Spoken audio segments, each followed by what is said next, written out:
You wanted the best. You've got the best podcast. The hottest podcast in the world. The Chris Voss Show, the preeminent podcast with guests so smart you may experience serious brain bleed. The CEOs, authors, thought leaders, visionaries, and motivators. Get ready. Strap yourself in. Keep your hands, arms, and legs inside the vehicle at all times, because you're about to go on a monster education roller coaster with your brain. Now, here's your host, Chris Voss. Hi, folks. It's Voss here from the ChrisVossShow.com. There you go, ladies and gentlemen. There, ladies and gentlemen, that makes it official. Welcome to 16 years of the 2,300 episodes of the Chris Voss Show. I'm going to start saying 2,400 here soon. Anyway, guys, wow. I mean, we're just banging out the shows. There's 10 to 15 new shows a week. And, boy, you guys love to consume it all. It gets about 96% consumption. So somebody's listening to something. But why are you guys quitting at, like, the end? Oh, because, I'm wrapping the show. That's probably why. They're like, on to the next one. Anyway, guys, go to goodreads.com/Chris Voss, linkedin.com/Chris Voss, Chris Voss 1, TikTokity, and all those crazy places on the internet. And listen to the last 4% of the show. Sometimes they tell some good jokes there. It's rare, but I'll be honest about it. Anyway, we have an amazing young lady on the show. We're going to be talking to her about her insights and how you can be a better leader, a better person, a better human being. I guess those of you who are like, I don't want that, I'm turning it off now. Well, maybe try listening and see if you'll enjoy it, because you probably need to be a better person if you're trying to turn it off the Chris Voss Show. I'm just saying. Wow. Chris is throwing shame in this morning. We have Marla Bace on the show. She is a certified business and leadership coach with over 30 years of experience driving real results. She's a former award-winning CMO and CXO. She offers real-world coaching and proven growth strategies for accomplished professionals and business owners who don't have time to waste. Her career proves that emotional intelligence and executive strategy aren't just buzzwords, but the foundation for lasting success. She knows what it takes to grow, influence, drive measurable results, and make confident, values-aligned decisions. She cuts through the noise with her clarity, accountability, and deep commitment to putting humanity at the heart of business success. Welcome to the show, Marla. How are you? Thank you, Chris. I'm doing great today. And yourself? I am doing excellent, because we have you on the show and you're just a ball of energy and info, and we're going to learn some stuff today. So give us your .coms. Where do you want people to find you on the interwebs? Sure. It's super easy. marlabace.com is the website. And there is a self-awareness assessment on that right at the top, which we'll talk about later, and LinkedIn. So linkedin.com/in Marla Bace. Super easy. There you go. So Marla, give us a 30,000 overview of what you do there. Sure. Having had 30 plus years of experience in corporate, entrepreneurial startups, etc., I realized just about the time of COVID, I didn't want to keep doing what I was doing anymore. I had successfully reinvented myself 3 times prior. And I did a lot of soul searching, a little bit of a spiritual journey. And I started to ask people that I had worked with all those years. And they said, you should go into coaching. And I gave it some real serious thought. And because I do everything the right way, I went ahead and got certified with the International Coaching Foundation. But then I just took what I had been doing for 20 years. Even when I was a CMO or a CXO or a GM, I always loved working with our interns or our young team members in helping them become the best people they could be. And so I said, you know what? I'm done doing the next digital campaign. And there are a lot of people out there doing digital marketing, et cetera. And I decided to coach. So I now work with, I call it successful career individuals and or business owners that are looking to bridge the gap to fulfillment. Because I know for me, that was the missing piece. I was highly successful, but I wasn't fulfilled. And I am now super fulfilled because I am helping those individuals become the best versions of themselves. There you go. And becoming the best version of yourselves. Like, who wants that? That sounds like, I mean, you become the best. See, the problem with that idea, that concept of being the best version of yourself is if you become the best version of yourself, well, then you got nothing to work for because you're just perfect. right? I'm just kidding, folks. There's unfortunately none of us are perfect. What? Oh, come on. I still misspeak. I was at lunch with a girlfriend recently and she's like, "Can you not say that again?" I said, "Absolutely, you're right." So being the best version does not mean perfection. Just means confident and influential and motivational. There you go. Leave perfection to, I don't know, people who walk on water. So there you go. There you go. We know how that turned out, though. So, that's why I never strive to be perfect because, I got a thing I for living. gotcha. I gotcha. The jokes. So Marla, when you talk about clients, so pretty much just any business client out there, someone that's got a thing, do they need to be executives all to work with you? No. It's funny you asked me that, Chris. I actually don't like to work with executives because they don't think they need coaching. Ah.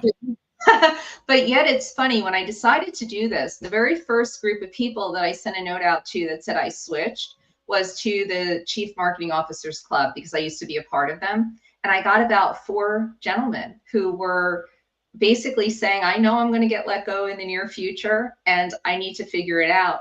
So I will say it's not executives, but I will work with executives. I work with executives with their teams. So the way I would look at it is, if you are a professional, so I'll call it a cog in the corporate wheel, and you feel like your organization isn't noticing you, your boss loves you and appreciates you, but isn't tapping you for the next position, and you're not really figuring out the why, you're a perfect candidate for me. If you know that you are a business owner and you want to grow, but something's stopping you, there's a level of resistance, it's usually because you don't have the processes in place, the people management, the prioritization and delegation that you get from being in corporate America. I can help you bring that to your organization and identify who to hire, delegate, etc. So I tend to work on the business side with micro businesses, so 5 to 50 billion, under 20 people. And for individuals, it could be really anybody. I've had someone who was plucked from an agent, from her job by an agency, to run the agency's top clients. And suddenly, after a year and a half, there was just breakdown between that person and herself. And we worked on reestablishing the relationship, reestablishing the communication, so that what she was doing was received, and it gave her confidence, gave him certainty, and it resulted in a 20% raise. So it really can be anything. The difference between me and other coaches, especially the overnight coaches from the COVID generation, is I'm not looking for $25,000 or $35,000, a 1-year commitment, and I'm not going to shove you into a mastermind with a bunch of content. I am your personal chief of staff. What is your goal? Let's come up with a 90-day plan. Let's work together for 3 months. Let's achieve that goal. And then if you want to continue to work with me, great. And if not, you want to put me on pause until the next goal, that works too. I'm all about my clients' goals. So I use the term, my clients' goals are my mission. Ah, I like that. That really makes sense. I want a chief of staff too, eh? only I want a chief of staff like what presidents do, where they fire the chief of staff and blame him for whatever went wrong. Like Seth on House of Cards. Yeah, that's sort of thing. Netflix series. Yes, yeah. That was a great series. And it's just Bob. It was Bob's idea. It wasn't mine. I'm just the president. It was Bob's. Bob, you're fired. Sorry, man. You gotta have scapegoats. This is what I learned from the Machiavelli, the Prince. I don't know how that works. That's true. But in coaching, it's more the quiet support and cheerleader in the corner to make sure that you're making the right decisions, being your authentic self, and using emotional intelligence, so you're not having to fire someone in front of the rest of the organization. That's the fun part, is the firing people in front of the thing. I just took your score thing, your test, your quiz that you have for whether a person is smart or stupid, and it says I'm stupid. No, I'm just kidding. How did I frame this quiz again that I took? It's a self-awareness assessment. So you'll fall into one of 3 buckets. And it's either you really need to start to think about self-awareness. It's you know self-awareness, but you're not actively utilizing it, is the middle bucket. And the top bucket is you are a self-aware leader, but there are probably additional things like self-management, social awareness, and relationship management that you can improve on. Well, you can always improve, right? I mean, if you do think you're perfect, you're probably the first part of the problem, right? That is very true. So I got a total score 100 of 125, which So is you are in the top bucket. you are not just a leader, you're a transformational force. Well, let's not push it. Your greatest asset is self-awareness, giving you the clarity and adaptability to lead with impact. You know, the only problem is I'm self-aware enough to know, you know, the Dunning-Kruger element that the less I know, the less I know, the more I need to work to master something, and probably don't know anything, right? Well, that puts you into like the third or the fourth element of Really? emotional intelligence, right? So it's okay, I know what I don't know, but I like to be authentic. And you are, you know, a leader. I mean, look at your podcast. So What? then it's okay, is it a once and done relationship? Is, you know, we're laughing and we're kidding around about, you know, common topics. So I would say social awareness is, you know, 1, 2, and 3 you've got checked off. You know, so maybe it's relationship management. You have people on, you stay in touch. Do you pull them back in? Do you connect them to each other? Do you add value beyond the show? Those are all things you can consider. There you go. There you go. You know, you mentioned something in there. One of the big things that's important to me in looking at blind spots or scotomas, Anthony Robbins or other people call them, understanding what I don't know, I think, which is part of that equation.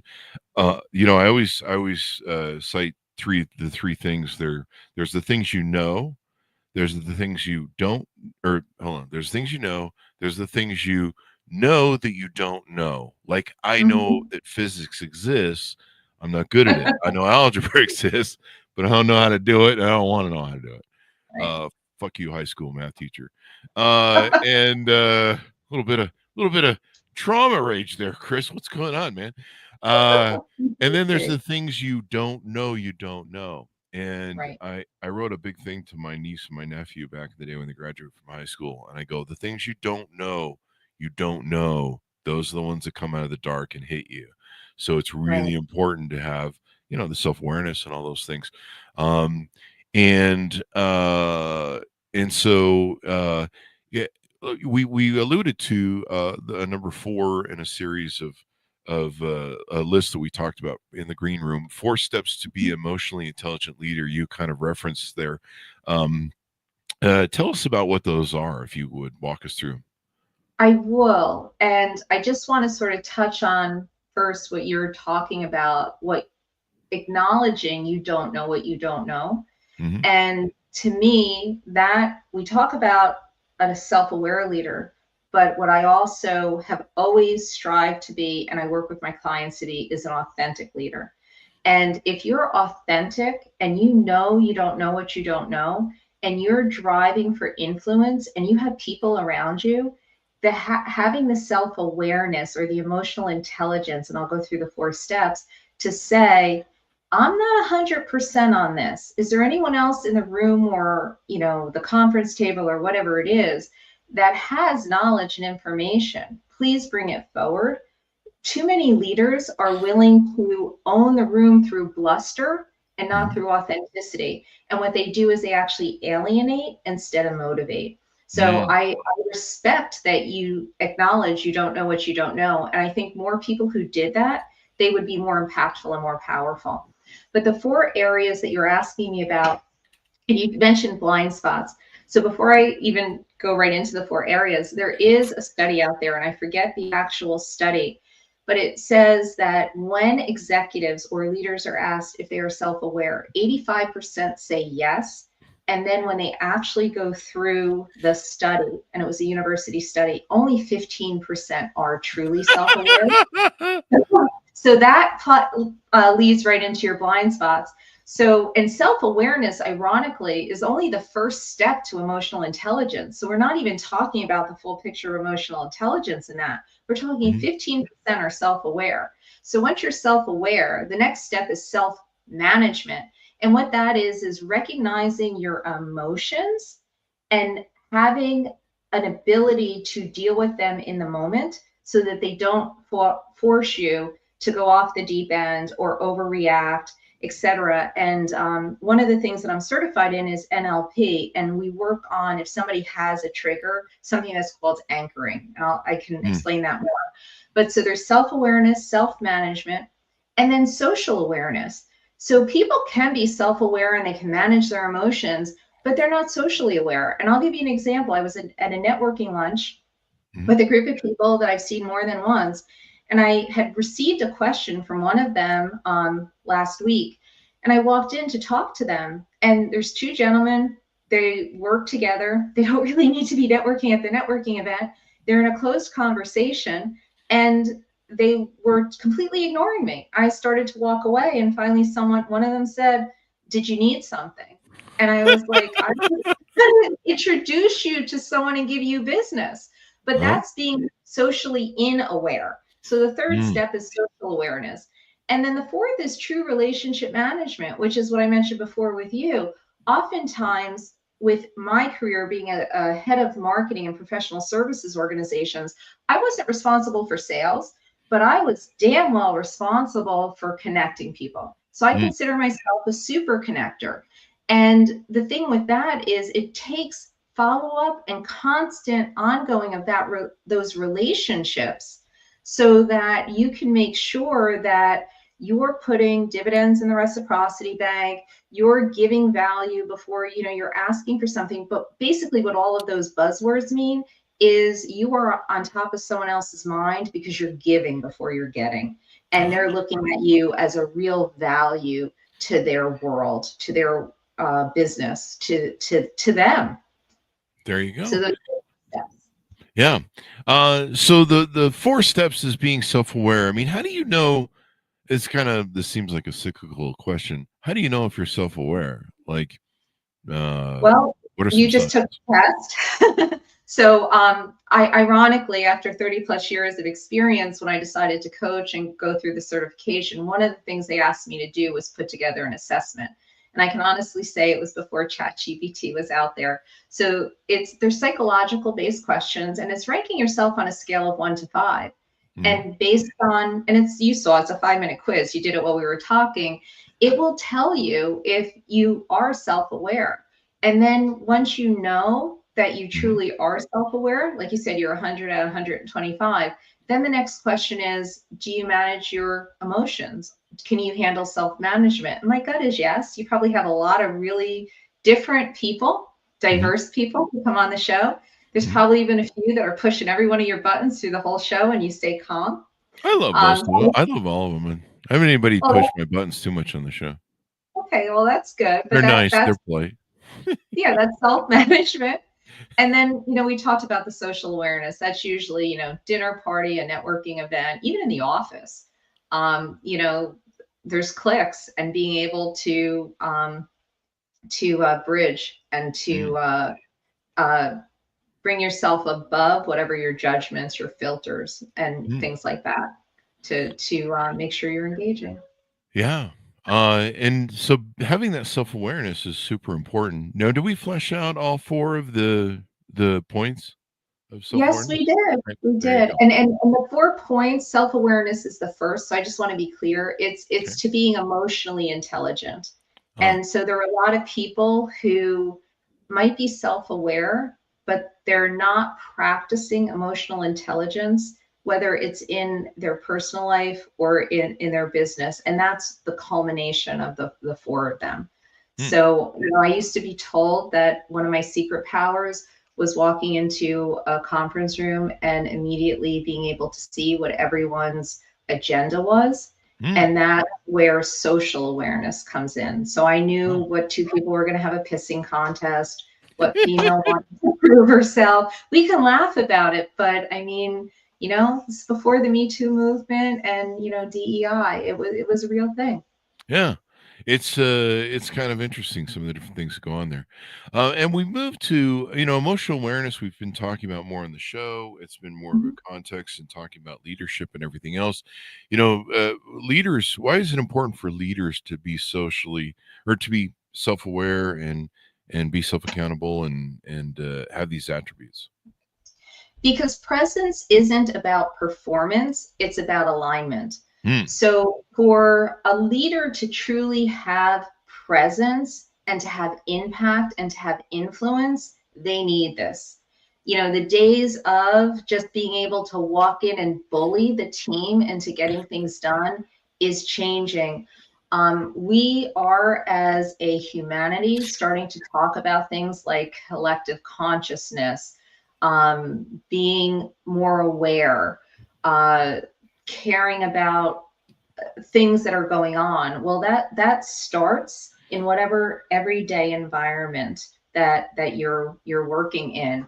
And quite frankly, what I see is this practice of emotional intelligence becoming a leadership edge. If you're not using it, you're usually misusing your influence. You're bullying people, you're forcing.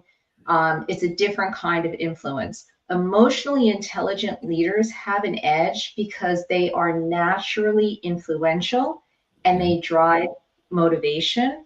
And usually you will get more out of whoever it is you're working with, your team, etc., if you are emotionally intelligent. If you just go in and you start banging the desk, you're going to, you get what's within a box. And I've seen all types of leaders. Oh, yeah. I've worked with someone in an HVAC company. They had a great innovative product. They were bringing an app to market, but they walked in and they belittled every single person on their team and their staff. They were the boss. And honestly, they didn't get the second or third round of funding, and it petered out. It was a phenomenal idea, but it was the lack of leadership presence and the ability to be emotionally intelligent to drive collaboration and a collective desire to get that over the finish line. So it what's the word I want?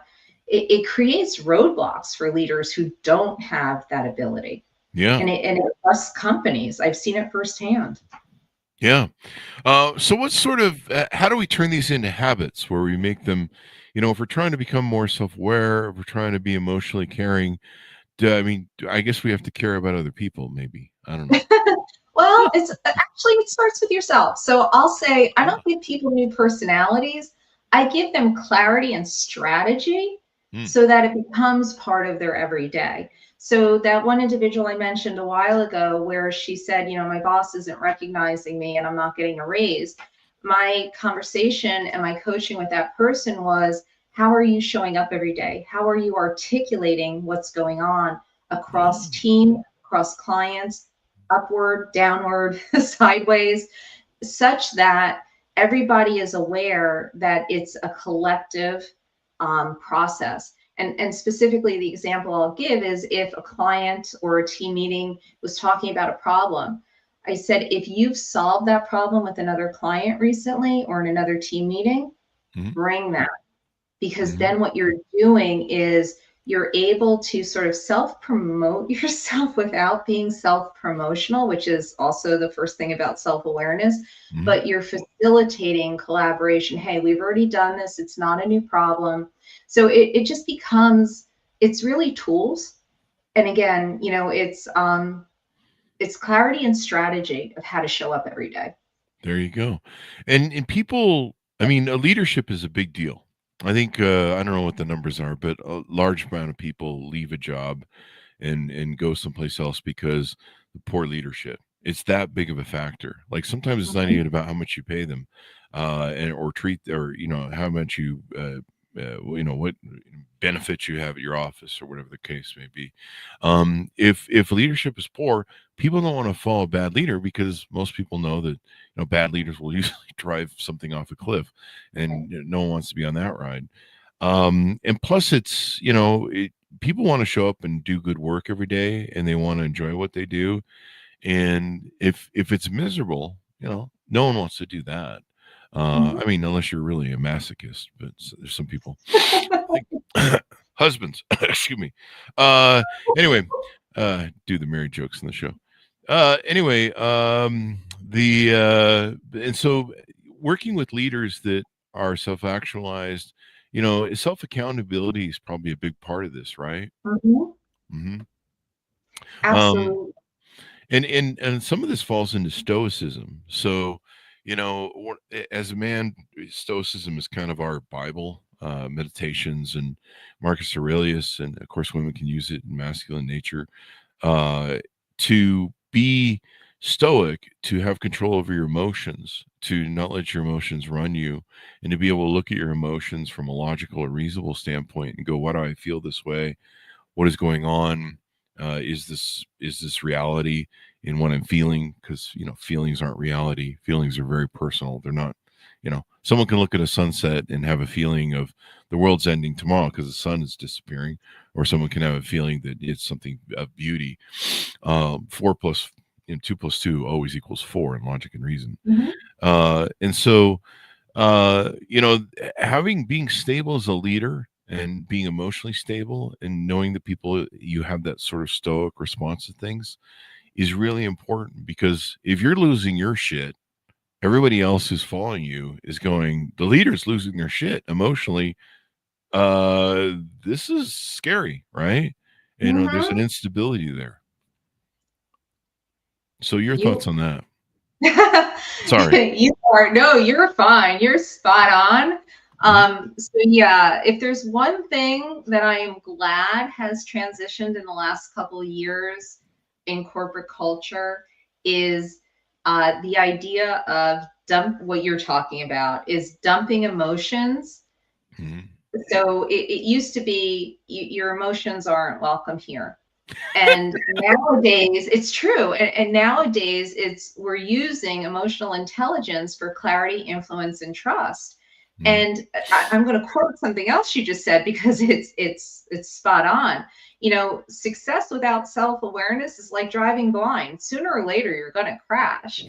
And to bring what you just said into a story, I was in one of my roles.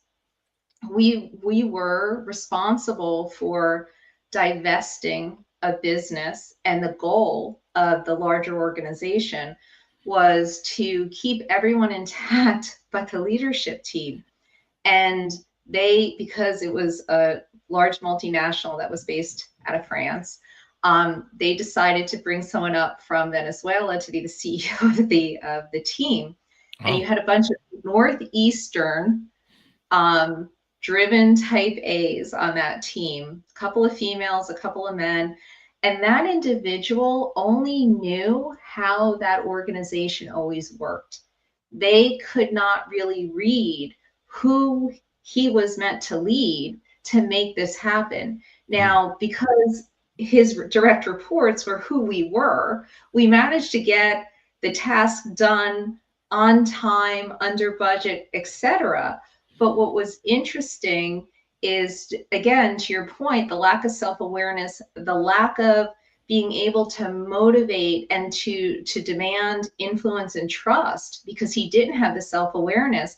I look back and I can't believe it's just 10 years now. All of us have landed, we've moved on with our careers, we've reinvented ourselves. I haven't seen that person on LinkedIn or anywhere. So they really do crash or run off a cliff. Yeah, well, I learned, like I've talked about on the show before, I learned a long time ago, early in my career, that even though I'm the CEO and I create all these cool businesses, that I am not the purveyor of all the greatest ideas. And when I have really bad ideas, it's very expensive. Trashed a few businesses maybe, and it doesn't end well. So unless I wake the hell up and become self-aware and go, okay, back to the basics, and off we go. But it can make a measurable difference. And I constantly, one of the things I talk about with my team is when I have a new idea or innovation, or I'm working on trying to build a new model of sequence for a business process. what I'm usually looking at is I'll ask my staff, what aren't I seeing here? Mm-hmm. Is this truly the great idea I think it is? And I actually try and pull back from thinking any idea is great anymore. I just present ideas, and I go, I think this is good, and I think I've squared off all the edges of the widget. But what am I missing here? Is there something I'm not seeing, that there's either liability here, or there's an issue, or there's an imperfection, or maybe I'm not seeing that this really isn't as great as I think it is. And one thing I've started to become good at, I think, it's a constant struggle, is trying not to put my opinion weight on the scale, and Mm-hmm. try not to mess with the opinions of people that are just going to, oh yeah, boss, that's a great idea. Um, But the that's really self-aware. You're you're Mhm, you're supporting. I'm sorry for the interruption. You are supporting your 100 out of 125. You'd mhm, be surprised how many leaders I have to say, when you put an idea on the table, if you genuinely want feedback, mhm, put the idea on the table, ask the question, and mhm, almost, if you're really supportive of the idea, almost degrade the idea so that you can see mhm. where people are actually, netting out. So I think that's phenomenal, Chris. Yeah. I mean, it's really important because, like I said, the things you don't know, those are the Mhm. ones that get you. And so in business, what I found was the things you didn't see when you were looking at that widget, and you were, trying to decide if you were going to ship this to, customers or your business. It's that one thing that you didn't see. You're like, ah, man, it's the one thing. We used to sometimes call it looking the dragon in the mouth. And if you can deal with the fallout from what happens if you muck it up, then maybe you should move forward. And but I'm constantly looking at things. What do I don't know? What am I missing? Where am I? Because I used to think I had all the great ideas. And for a while there, I banged out a lot of home runs right away, and then all of a sudden the home run kid quit hitting home runs, and everyone's like, what happened to that? And I was like, I don't know. And maybe I had some luck there. Well, luck is a facet of being successful in business. You gotta have a little bit of luck. But Right. I found that, I've talked about this before. The around our office, the rule was the only stupid question was the unasked question, Yeah, I because we love wanted that. we wanted people to ask questions. We wanted people to know things, because the people who didn't know things, they broke the $30,000 machine. And you're like, why did you break the $30,000 machine? And, oh, I kind of was half asleep during training. And it's like, well, if you would have asked us to fill in those blanks for you, we could have saved $30,000. But here we are. Um, and so, yeah, being self-aware is real important. Being able to ask questions, and I think being able to have the maturity to be told you're wrong. I don't know if you Yes. want to delve into that a little bit, but that's a real big I part of it, because some people can't even handle being wrong. Yeah, no, that's huge. So being open to constructive criticism Yeah. and being able to be authentic. So I will say, over my career, because I've reinvented myself so many times, I've had to have people who are willing to almost take, a gamble on me that I was going to step into this new role and do something. And in one very specific case, I was walking into the Tower of Terror. Like, if you've ever been, I laugh. What comes to mind when I think of the situation is in Tarot, there's a card with the tower, and it's one of these cards that everybody like gets shooken up about, but it's because basically what it's representing is an unstable foundation. So Mm, it's going to come crashing down. So anyway, I stepped into the role, and I really knew very little mhm, about the industry that I was stepping into, but I have a TQM background, total quality management, and I was a CPA at one point in my life, as well as being a marketer and a head of experience. And what I was able to do was read the room, assess the situation, and understand that when we talked about relationship management being the fourth pillar of emotional intelligence, we that between the two organizations was at an absolute worst point it could be. And I could see the leadership, um, really just trying to rally around itself, and they had all the answers. And I walked in and I'm like, no, they don't. I could tell that. It was a bit of the self-awareness. So I quite literally took the team, the low-level team, the call center team, and I put them in a conference room, and I brought them alcohol, and I brought them pizza, and I became my authentic self. And I just said, tell me everything that's wrong. If you could be leader for a day, what would you do differently and why? And I just sat back and listened. Because I was new, and they, even though I was their boss's boss, they felt comfortable enough because I was being authentic. And I said, I don't know what I don't know here. I can read a room and I can tell people aren't getting along, but I don't know what's underneath that. And we spent about, I'll never forget that night, went from like 11 p.m. to 3 a.m. But I walked out and I knew enough to go back to the other people that I was on par with and say, this isn't going to work. We need to divest this company, and we need to go up to corporate, and we have to propose a solution.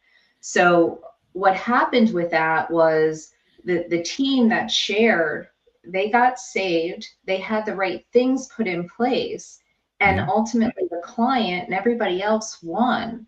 But it was a hard 12 months. But they still, it's funny, and if I told you what the organization was, you'd laugh, but I can still call the 800 number. And if one of the low-level team people answer and they realize it's me, I still get the IP treatment, and I haven't worked with them in almost 10 years. Oh, wow. So when you're authentic and you're doing the right thing, it pays dividends. You not only have influence, but you build trust. And you build that relationship management, that fourth pillar of emotional intelligence. There you go. I think people are afraid to be seen as infallible. Like you'll see leaders that, I mean, leadership is about confidence and having a vision and leading people to that vision. But it also, you can communicate that you aren't infallible, and that you are self-aware in your emotions, that you do listen to other people's input, because people want to, especially today's workers like Gen Z, and I imagine Gen Alpha is going to be the same way. They want to know that they can have input, that they have a say, that their thoughts and interests are being considered and evaluated and valued, is I think the word I'm looking for.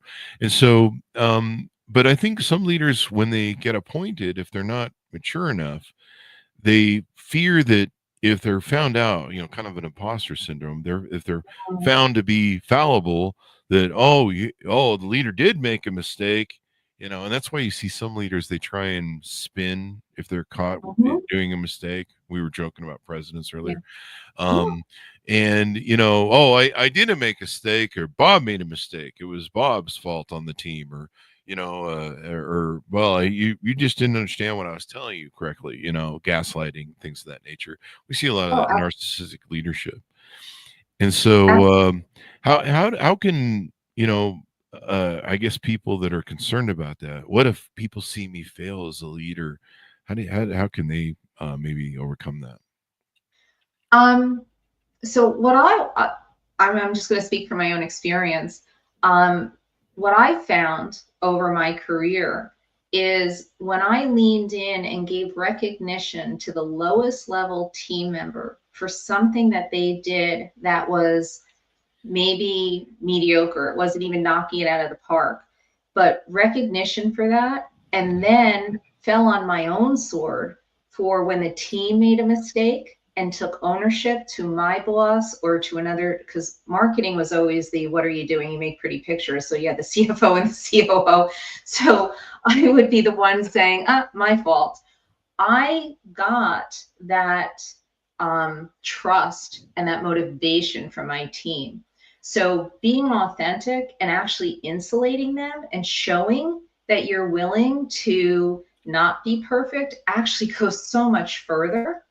And then to your point of the narcissism and the other stuff, I recently was subcontracting for a coaching organization, and I could see straight through the CEO. They really didn't have much experience in business, and they had been coaching for 10 years, and they were doing okay. But the minute the economy sort of started to falter, they just started to gaslight, to use your term, their staff. And what wound up happening was they wound up losing the quality people that actually delivered on their brand promise. And the people who stayed were the people who couldn't find other jobs. Oh, wow. So, yeah. So when you're asking me what can go right and what can go wrong, in my opinion, I've always been hire smarter and more diverse around me, so I'm a better leader, and fall on my sword. Because when I see people gaslight and become narcissistic, they just wind up in trouble. Yeah. I mean, that's the short version. And I've just seen it over and over in my career, but those are two recent examples.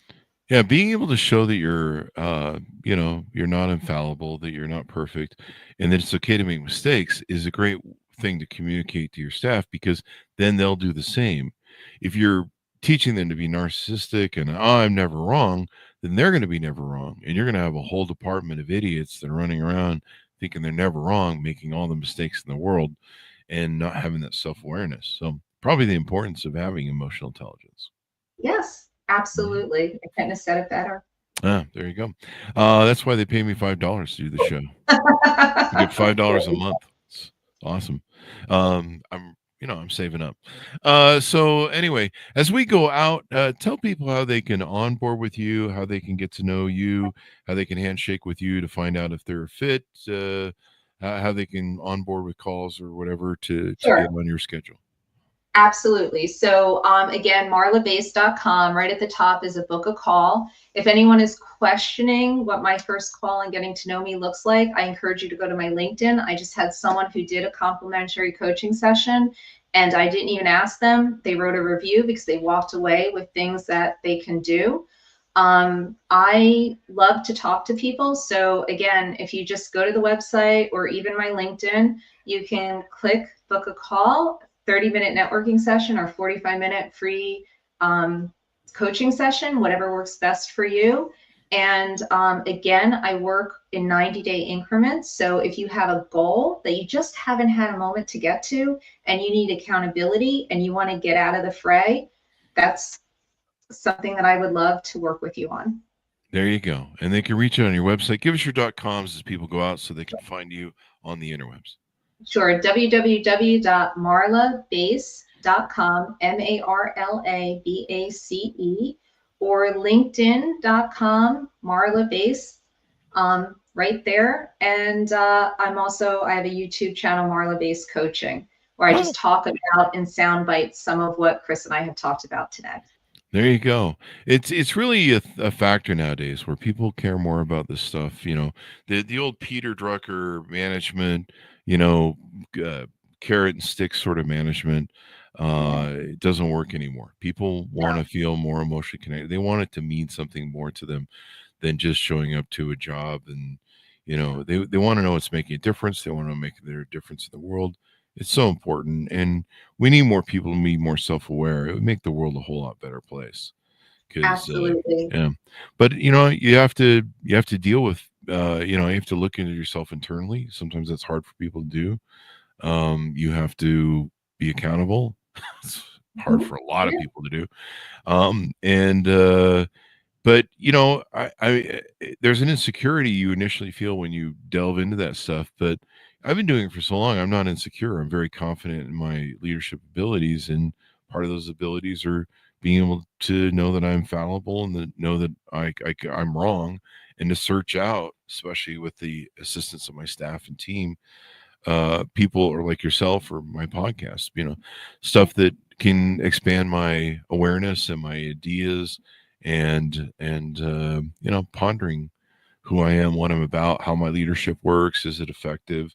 A lot of people don't even question the compatibility, the competence of their leadership skills. They figure they have them. And I give you kudos, because there are few and far of us, few and far in between those of us that are truly willing to say, I'm not perfect. I need to look at myself, and I need to do that with the people around me day in and day out. And I need to trust them enough to give me honest feedback. And again, the self-management is not reacting to the feedback, but taking it and saying, okay, how do I become a better person? Because if I'm a better person and I'm doing all the things that emotional intelligence requires, you will just be fulfilled. It's like we started out with, I help people get from success to fulfilled. It's usually, that's the gap. It's what aren't you doing to be your best authentic self, leveraging emotional intelligence and doing all the things, Chris, you just mentioned, being vulnerable in front of your team. Yeah. And that's how you create a learning organization. Like I said, we wanted a long time ago, Peter Senge's book, The Fifth Discipline. I wanted to create learning organizations. And it's so important to invoke that into cultures. Because they, if people see that it's okay, the boss makes mistakes, it's infallible, he recognizes them and he's self-aware, I need to follow that lead. And then you start building a learning organization that will learn, as opposed to just assuming they know everything. So absolutely. And it's, this goes back to my days as an auditor at Ernst, which we're going to say wasn't even started at the year number 2. It's tone at the top, right? So it's, it's all about tone at the top, and the best organizations are led by the best leaders, and the best leaders are self-aware and emotionally intelligent. Yeah. And it just makes all the difference in your performance in the world of what you do. And I think it improves you as a human being in life. Yes. Just being self-aware and being okay with, like, I don't mind being open. I don't mind saying, okay, hey, what's wrong with my ideas? I'm totally fine with that, because I have some really awful ideas and I've got the money lost to prove it. So I'm learning from my mistakes. Right. But I should say, to the point about in life, right? It's your presence. Leadership presence also happens through all of what we're talking about.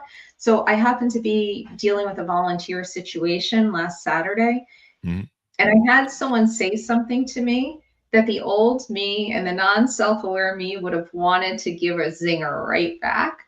And I just realized I'm going to be so much better off if I just smile and bite my tongue. And ironically, it's proven 10 times forward this week in collaboration and ease of next steps with that volunteer organization. So yes, this isn't just about business. It's in everyday life. You said that, and I just really wanted to drill it home. Thank you. And we certainly appreciate it. Let's book in one more time. Give us your .coms as we go out. We started a whole nother podcast we went on there. Sure. It's marlabace.com, MARLABACE.com, LinkedIn in Marla Bace, and YouTube, it's Marla Bace Coaching. You'll find very short snippet videos, 5-minute videos on each of these topics we talked about today. Thank you, Chris, for having me. Thank you for coming. What a great discussion we've had. Thanks to our audience for tuning in. Check out Marla, reach out to her and see if she can become your coach and help you improve the quality of life, because we all need help. I mean, I'm 57. I'm not anywhere near perfect, and just like the Dunning-Kruger concept, the longer I live, the more I find how I'm perfect and what an idiot I am. So I'm always working, and that'll probably be my last words on my deathbed. I'm not finished yet. I'm still a mess. I'm not done. You can't kill me now. I'm really close, kind of, maybe. I don't know. Anyway, thanks for tuning in. Contemporary, I appreciate that. Thank you. Thank you, Marla. Thanks for our audience for tuning as well. Go to goodreads.com/Chris Voss, LinkedIn.com/Chris Voss, Chris Voss 1, the TikTok, and all those crazy places on the internet. Be good to each other. Stay safe. We'll see you next time.